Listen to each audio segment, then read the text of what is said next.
Hello everyone, welcome to తాలింపు studios. తప్పక చూడండి. ఈ సిరీస్లో ఇవాళ మనం తెలుసుకోబోతున్న సినిమా హోమ్ స్టే. 2018లో థాయ్ లాంగ్వేజ్లో రిలీజ్ అయింది ఈ సినిమా. అయితే ఈ సినిమా కథ విషయానికి వస్తే, ఒక కుర్రోడి డెడ్ బాడీని మార్చరీలో తీసుకొచ్చి పెడతారు. పెట్టగానే ఆ డెడ్ బాడీలో నుంచి ఒక ఆత్మ బయటకు వస్తుంది అనమాట. బయటకు వచ్చిన తర్వాత తీరా చూస్తే చనిపోయిన అతని ఆత్మ కాదు, ఇది వేరే ఇంకొకరి ఆత్మ.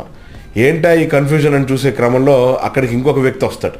ఆ వ్యక్తి వచ్చి, నీకు 100 రోజులు టైం ఉంది, ఈ చనిపోయిన వాడు ఎందుకు సూసైడ్ చేసుకుని చనిపోయాడో నువ్వు కనుక్కుంటే తిరిగి నీ బాడీలోకి నువ్వు వెళ్ళొచ్చు, లేకపోతే ఇక అంతే అని చెప్పి వెళ్ళిపోతాడు అనమాట.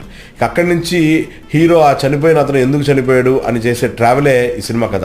చాలా థ్రిల్లింగ్గా, చిత్ర విచిత్రమైన సన్నివేశాలతో, మనం అన్ఎక్స్పెక్టెడ్ థ్రిల్స్తో ఉంటుంది ఈ సినిమా. ఈ సినిమా చూసి మీ ఒపీనియన్స్ నా కామెంట్స్ రూపంలో తెలియజేయండి. మరిన్ని సినిమా విశేషాల కోసం ఫాలో అవుతుండండి తాలింపు studio. Please like, share and subscribe.